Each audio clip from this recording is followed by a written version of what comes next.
안녕하세요. 저는 현재 딸아이와 함께 살고 있는 50대 후반 여자입니다. 최근 정말 기이한 일을 경험하게 되어 이렇게 글을 몇 자 쓰게 되었어요. 여러분들은 평소에 미신이나 사주 같은 것에 대해 어떻게 생각하시나요? 저는 매년 1월 1일이면 신년 운세를 보러 가는 게 필수인 만큼 사주에 맹신했었어요. 아마 지금 제 사연을 듣는 분들 중에서도 저처럼 매년 사주를 보러 다니는 사람들이 분명히 있을 거라고 생각해요. 어느 정도 맹신을 하냐에 따라 다르겠지만 저는 무당이 하는 말은 무조건 지키려고 해요. 물론 그런 저의 모습을 저희 딸은 이해를 해주지 않지만요. 엄마, 또 신년 운세 보러 가? 엄마도 대단하다. 어떻게 1월 1일만 되면 운세를 보러 가지? 한 해 정도는 빠질 법도 한데 말이야. 도대체 사주에 갖다 바치는 돈이 얼마야? 조용히 해, 이 기집애야. 너도 매사에 조심하라고. 내가 하지 말라는 건 하지 말고, 알았어? 오늘 또 무당한테 뭘 듣고 나한테 잔소리 하시려나? 아직 잔소리 듣지도 않았는데 벌써 피곤해. 제발 좋은 말만 듣고 와. 안 좋은 말은 듣지 말고. 괜히 안 좋은 말 듣고 나한테 잔소리 하지 마.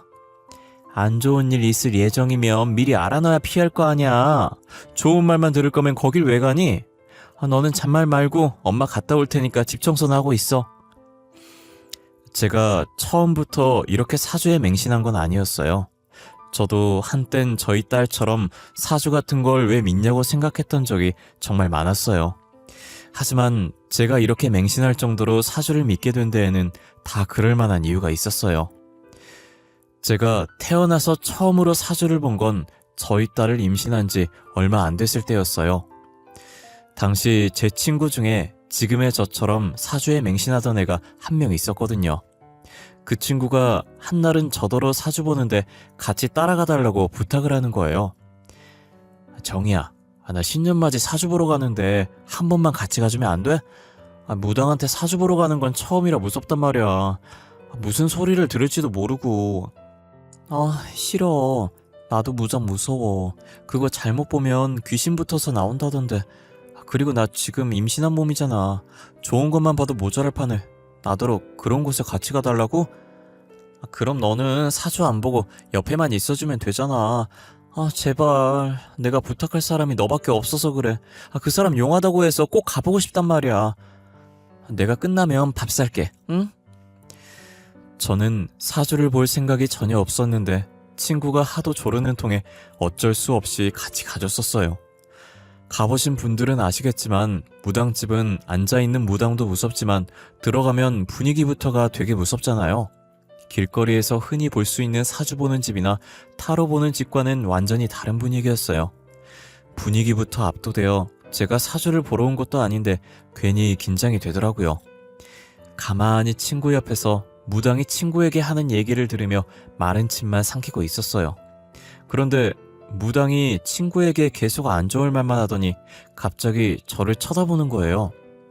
저는 침 넘기는 소리가 너무 크게 난 건가 싶어서 숨까지 참고 있었어요. 무당은 그런 저를 보고 콧방귀를 뀌더니 제게 시선을 거두며 말을 하더라고요. 애기가 복덩이네. 전생에 덕을 많이 쌓은 애야. 근데 고집이 좀 있겠어. 크면서 엄마 말 더럽게 안 듣겠다. 딸 똥꼬지 때문에 고생 좀 하겠어? 네? 제가 임신한 건 어떻게 하셨어요? 저 임신했다고 말 안 한 것 같은데. 그쪽 어깨에 애기신 붙어 있어.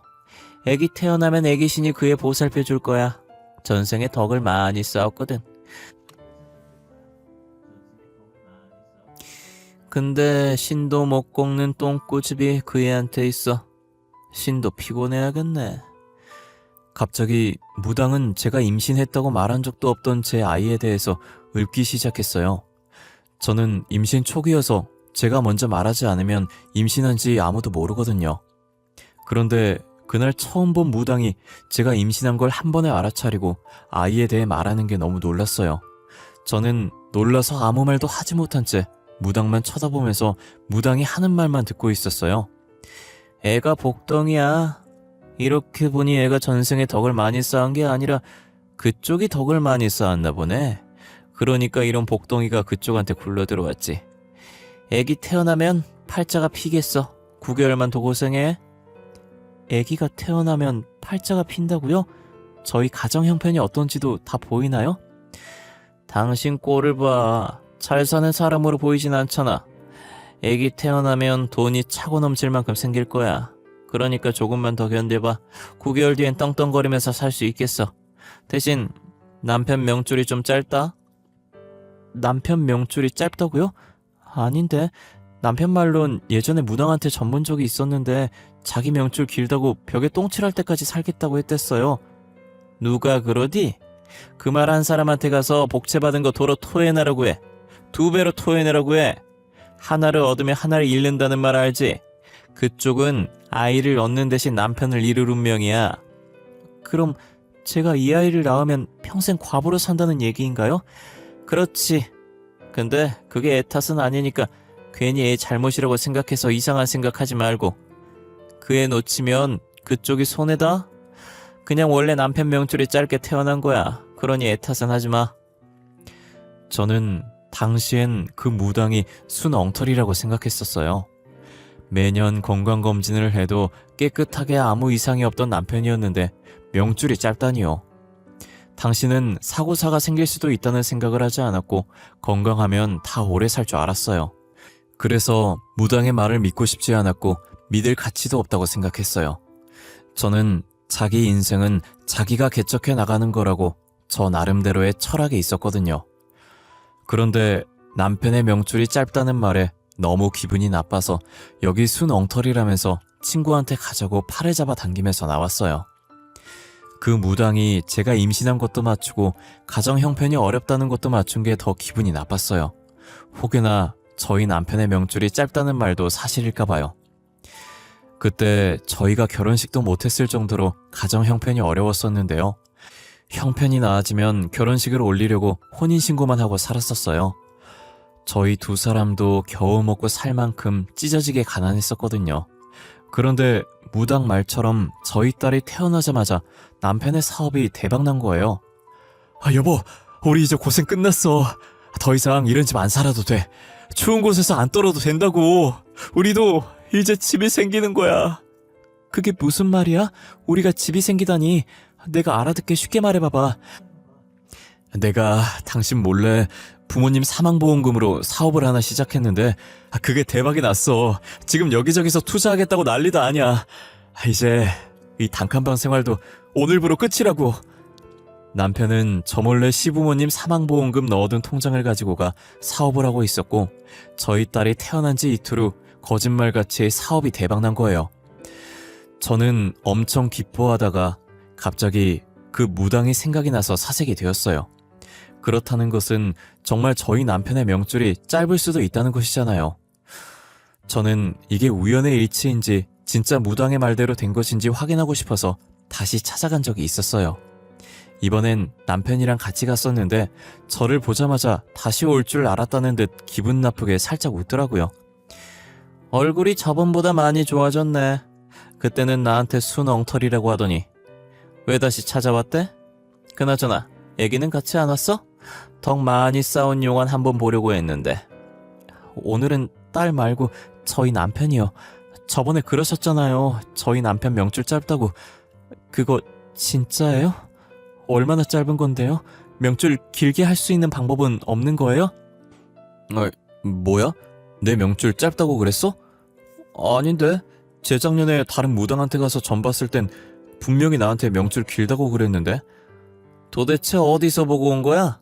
복채 도로 달라고 해. 2배로. 아니다. 2배도 적다. 3배로. 돈에 눈 멀어서 사람 목숨 가지고 장난질하는 거 아니라고도 전해주고. 아니, 그래서 진짜 제 명줄이 짧은 거예요? 저 이제야 사업이 잘 되기 시작했고 딸아이도 태어난 지 얼마 안 됐어요. 이대로 죽을 순 없어요. 남편은 자신의 명줄이 짧다는 말에 무당에게 빌다시피 했어요. 저도 남편 따라 울상을 지으며 무당을 쳐다보고 있었어요. 무당은 그런 남편을 보고 혀를 차면서 고개를 좌우로 흔들더라고요. 전생에 무슨 죄를 얼마나 지었길래 신이 목숨을 가지고 장난을 칠까. 향후 5년간은 여행 같은 거 가지 말어. 신이 그쪽 즐거워하는 모습 못 보시겠다네. 아니, 그게 무슨... 신이 제가 즐거워하는 걸 못 보신다고요? 목숨 가지고 장난친다는 말은 또 뭐고요? 내가 볼 땐 앞으로 계속 이런 식으로 그쪽 죽을 때까지 장난치실 것 같네.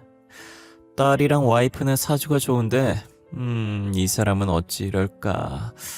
이러기도 쉽지 않을 텐데. 무당이 말을 하면 할수록 남편의 얼굴이 점점 사색이 되어 가기 시작했어요. 신이 자신의 목숨을 가지고 장난치고 있다는데 어느 누가 겁을 안 먹겠어요. 남편은 충격이 심해서 점집을 나오면서도 다리에 힘이 풀려 휘청거리고 있었어요. 저희가 사업에 성공하면서 돈도 생기고 시간적인 여유도 생겼었거든요. 그래서 원래 미뤘던 신혼여행을 가기로 했었는데 저 말을 들으니 못 가겠는 거예요. 결국 저희는 모든 여행 일정을 다 취소하고 남편은 회사 일에만 열중하기로 했어요. 하지만 저희가 회사 성장시키고 딸 키우며 바쁘게 살다 보니 무당의 말이 잊혀져 가기 시작하더라고요. 딸이 5살 되던 해, 즉 무당에게 여행 가지 말라는 말을 들은 지 4년이 되었을 때 저희는 5년 동안 여행을 가지 말라던 무당의 말을 까맣게 잊고 그동안 못 가고 미뤘었던 신혼여행을 뒤늦게 가기로 했어요. 여보, 이제 우리 딸도 어느 정도 컸으니까 전에 못 갔던 신혼여행 가야지. 승희는 장모님께 맡기고 둘이서 놀러 가자. 어때? 너무 좋지. 우리 여행 가는 거 결혼하고 처음 아닌가? 그래도 멀리는 가지 말자. 혹시나 딸한테 무슨 일 생기면 빨리 집으로 와야지. 그래야지. 나도 회사에 갑자기 일 생기면 가야 하니까. 그래서 내가 동해바다로 경치 좋은 곳 봐뒀어. 우리 여행 가면 진짜 신나게 놀자. 사진도 많이 찍고 맛있는 것도 많이 먹으면서 말이야. 그렇게 저희는 동해바다 쪽으로 뒤늦은 신혼여행을 떠났어요. 그날따라 날씨도 되게 좋았고 화장도 되게 잘 돼서 기분이 굉장히 기분 좋았어요. 남편 차를 타고 가면서 혹시나 남편이 졸릴까봐 노래를 크게 틀어놓고 신나게 노래를 흥얼거리고 있었는데 반대편 차선에서 오고 있던 차가 이상하게 계속 휘청거리는 거예요. 저희는 운전을 무슨 저 따위로 하냐고 화내고 있었어요. 여보, 저 차 뭐야? 왜 저렇게 휘청거리면서 오는 거야? 그러니까 운전을 왜 저 따위로 하고 있는 거야? 괜히 사람 불안하게 시리. 설마 음주운전 아니야? 아니면 졸음운전이라던가. 저러다 사고 생기면 어떡해? 여보, 나 무서워. 느낌이 좋지 않아. 제가 느낌이 좋지 않다고 말하자마자 갑자기 휘청이던 차가 저희 차 쪽으로 돌진하더라고요. 그렇게 둘이서 처음으로 여행을 가던 날 사고를 당하게 되었고 남편은 그 자리에서 세상을 떠났어요. 보통 운전자는 사고 날 때 살고 싶어서 자신 쪽으로 운전대를 트는데 남편은 저를 살리겠다고 운전대를 제 쪽으로 틀었고 그로 인해 남편이 모든 충격을 다 흡수해서 저는 살 수 있었어요. 사고 당시 제가 의식을 잃어갈 때 불현듯 무당의 목소리가 제 귓가에 들리는 듯 했는데요.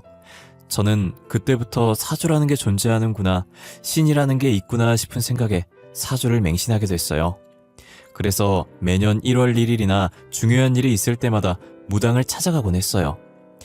저는 남편이 세상을 떠난 뒤 회사를 비싼 값에 팔아넘기고 건물을 하나 사서 세를 받아먹으면서 딸도 키우고 여지껏 살고 있었어요.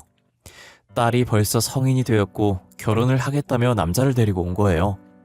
저는 어김없이 남자와 딸의 사주를 보기 위해서 생년월일을 받았어요. 자네는 사주 같은 걸 믿나? 내가 자네의 생년월일을 받은 건 자네가 우리 딸과 잘 맞는지 확인해보려고 받는 거야. 맹신하는 건 아니지만 어느 정도는 믿는 편입니다. 좋은 점만 골라서 듣긴 하지만요. 저는 사주보다는 가끔 타로를 보러 다녀요. 사주는 너무 무거운 느낌이 들었어요. 그럼 내가 사주를 보는 것에 대해 조금은 이해를 해주겠구나. 나는 미신 같은 건 믿지 않는데 사주는 꽤나 믿는 편이야. 내가 자네랑 딸의 사주를 봐도 되겠나? 그럼요, 상관없어요. 하지만 사주가 안 좋게 나온다고 해도 저는 수경이한테 정말 잘해줄 자신 있습니다, 어머님. 저는 사위에게 양해를 구하고 사주를 보러 갔어요. 딸은 예전에 저처럼 사주, 미신 이런 걸 잘 믿지 않는 편이어서 왜 그런 걸 물어보냐고 쪽팔린다면서 툴툴거렸어요. 쪽팔리게 뭐 하는 거야? 오빠한테 왜 그런 걸 물어보고 그래? 그리고 엄마는 사주 좀 그만 봐. 사주대로 될 거면 사람들 다 사주 보러 다니겠다. 너는 아무것도 모르면 가만히 있어. 엄마가 이런 거 보는 데에는 다 이유가 있는 거야. 예전에 제가 갔었던 무당은 어디로 갔는지 사고 이후 다시 찾아갔을 때 소리 소문도 없이 다른 곳으로 가고 없었어요. 그래서 친구의 추천으로 최근에 신내림을 받아 신발이 좋다는 애기 선녀를 찾아가 봤는데요. 애기 선녀라는 이름처럼 무당이 저희 딸 또래밖에 안 되어 보일 정도로 어려 보이더라고요. 그런데 저를 보는 눈빛이 예사롭지 않아서 저도 모르게 눈을 피해버렸어요. 저는 조심스럽게 저희 딸과 예비 사위의 생년월일을 적어서 내밀었어요. 애기 선녀는 말없이 사주를 가만히 보더니 대뜸 안 된다고 하시더라고요. 딸은 전생에 쌓은 덕이 많아 신이 딸을 지키고 서 있어. 이번 생에 웬만하면 딸한테 큰 사건 사고는 없을 거야. 대신 딸이 똥꼬집이 있어. 이건 신도 못 막아. 진짜 신이라는 게 존재하는 거예요? 저번에도 저희 딸한테 전생에 쌓은 덕이 많다고 애기 신이 저희 딸 지키고 있다고 하셨었거든요. 똥꼬집 있다는 말도 그대로 하셨고요. 신이 있다고 믿지도 않으면서 여긴 왜 왔대? 사주라는 것도 다 신이 점지해주는 것인데 딸은 큰일이 닥쳐도 이 애기 신이 어떻게 해서든 막아줄 거야. 그런데 이 남자는... 저희 딸이 이번에 결혼할 남자라고 데리고 왔거든요. 둘의 궁합이 어떻게 되나 궁금해서요. 기왕 결혼하는 거 잘 살면 좋잖아요. 안 돼. 이 둘은 안 돼. 둘이 꼭 결혼시켜야겠어?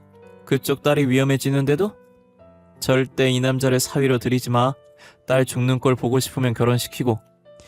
애기 선녀는 애비 사위의 사주를 보자마자 단호하게 사위로 들이지 말라고 경고했어요. 이유를 물어도 말해주지 않고 만약 이 남자를 사위로 들이면 딸이 위험하다고만 하더라고요. 되게 무서운 표정으로 말하길래 더 이상 묻지도 못하고 점집을 나왔어요.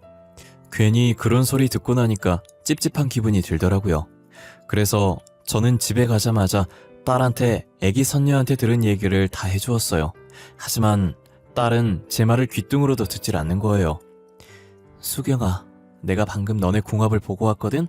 아니, 무당이 하는 말이 글쎄 너네 결혼하면 너가 위험해진대. 네 남자친구 사주가 안 좋다고 하더라고. 엄마, 제발 그런 것 좀 그만 봐. 진짜 사주라는 게 있으면 사람들이 이렇게 살려고 아등바등 거리겠어? 다들 사주나 보면서 내 팔자가 이렇군 하면서 아무 노력도 안 하고 성공하기만 바라겠다. 내 말 좀 들어. 예전에 너 사주 받은 무당이랑 똑같은 말 하더라니까. 몰라. 나 엄마가 허락 안 해줘도 결혼할 거야. 그렇게 알고 있어. 서로 좋으면 결혼하는 거지. 사주가 뭐 저렇게 중요하다고. 딸은 제 말을 들을 생각도 안 하고 짜증난다는 듯이 대답을 하고 방으로 들어가더라고요. 몇 날 며칠을 딸 붙잡고 이야기를 해보았지만 같은 반응을 보였고 결국 자식 이기는 부모 없다고 저는 딸에게 두 손 두 발 다 들고 결혼을 허락했어요. 저는 혹시 몰라서 딸이 결혼한 후 애기 선녀를 찾아가 딸의 결혼 소식을 전했어요. 애기 선녀는 제 말에 저를 한번 쳐다보더니 그럴 줄 알았다는 듯 고개를 좌우로 흔들더라고요. 내가 그렇게 결혼시키지 말라고 일렀는데 결국 딸을 못 이겼구만. 하긴 신도 못 막는 똥꼬집은 누가 막을 수 있겠어? 도대체 무슨 이유 때문에 결혼시키지 말라고 하셨는지 물어봐도 될까요? 이건 내 영역이 아니라서 내가 말하기도 좀 그렇고 나중에 경찰 통해서 알게 될 거야. 아휴, 일어나. 내가 직접 가봐야겠어. 딸 신혼집 어딘지 알지? 저는 예비 사위와 딸이 출근하고 없을 때 몰래 애기 선녀를 신혼집에 들였어요. 제가 반찬을 가져다 준다고 비밀번호를 물어본 적이 있어서 손쉽게 집에 들어올 수 있었어요. 애기 선녀는 현관문에 발을 들이자마자 인상을 찡그리더라고요. 이 집 터는 좋은데 기운이 좋지 않아. 아주 고약한 악취가 풍기는 게. 냄새요? 저는 아무 냄새 안 나는데 그렇게 독해요? 창문 좀 열까요? 그런 악취가 아니야. 아마 그쪽한테는 냄새 안 날 거야. 일단 집에 있는 물건들 좀 전부 꺼내봐. 내가 확인할 게 있으니까. 저는 애기 선녀가 시키는 대로 집안의 물건을 하나둘씩 꺼내기 시작했어요. 제가 물건 꺼내는 걸 가만히 있어서 쳐다보더라고요. 그런데 자신이 찾는 물건이 없는지 집안을 대충 눈으로 훑어보다가 갑자기 안방으로 들어가는 거예요. 순식간에 안방으로 들어가 버려서 저도 물건 꺼내는 걸 멈추고 뒤따라 안방으로 들어갔어요. 그러더니 안방에 딸린 옷방에 들어가서는 걸려있던 옷들을 막 뒤지기 시작하더라고요. 그리고는 딸의 보석함을 손가락으로 가리키면서 저한테 열어보라고 했어요. 저기 저 옷 사이에 있는 보석함 보이지? 저것 좀 열어봐. 남의 물건인데 내가 막 만질 순 없으니까 그쪽이 열어봐. 이거 딸이 사위한테 결혼 반지로 받은 반지인데 무슨 문제 있어요? 그 반지 갖다 버려. 안 그러면 그쪽 딸 진짜 위험해지니까. 어디서 이런 물건을 주워와서 결혼 반지라고 바친 거야? 애기 선녀는 딸의 결혼 반지를 보자마자 단칼에 버리라고 했고 저는 알겠다고 하고 반지를 애기 선녀에게 맡겼어요. 애기 선녀는 제가 건넨 결혼 반지를 보더니 혀를 차면서 신혼집을 나갔어요. 저는 혹시나 딸이 결혼 반지를 찾을까봐 미리 알려줬어요. 수경아, 바쁘니?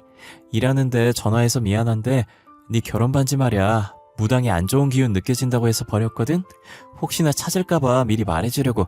아, 엄마! 결혼 반지를 왜 버려? 다른 반지도 아니고 결혼 반지를... 당장 다시 찾아와. 그놈의 무당인지 뭔지도 그만 찾아가고 반지 찾을 때까지 내 얼굴 볼 생각 하지 마. 저희는 결혼 반지 때문에 대판 싸우고 사이가 서먹서먹해졌어요. 하루에 한 번씩 전화해서 안부 인사는 했었는데 서로 전화도 안 할 정도로 사이가 멀어졌어요. 그러다 며칠 뒤 오랜만에 딸한테 연락이 온 거예요. 엄마, 어떡해? 우리 신랑 방금 경찰한테 잡혀갔어. 상습범이라고 하면서 데리고 갔는데 지금 이게 뭐가 뭔지 잘 모르겠어. 엄마, 경찰서로 올 수 있어? 엄마가 바로 갈게. 먼저 경찰서 가 있어. 금방 갈 테니까. 저는 딸의 말에 너무 놀라서 옷도 제대로 입지도 않고 신발도 대충 슬리퍼를 신고 경찰서로 향했어요. 딸은 무서운지 들어가지도 못하고 경찰서 앞에서 발을 동동 굴리며 저를 기다리고 있더라고요. 떨고 있는 딸의 손을 잡고 심호흡을 한 번 한 뒤에 경찰서 안으로 발을 들였어요. 사위는 경찰 앞에 앉아서 진술을 하고 있었고 피해자로 보이는 사람들이 사위 옆에 서서 삿대질을 하며 소리를 지르고 있었어요. 지나가던 경찰을 붙잡고 물으니 사위가 절도범이라는 거예요.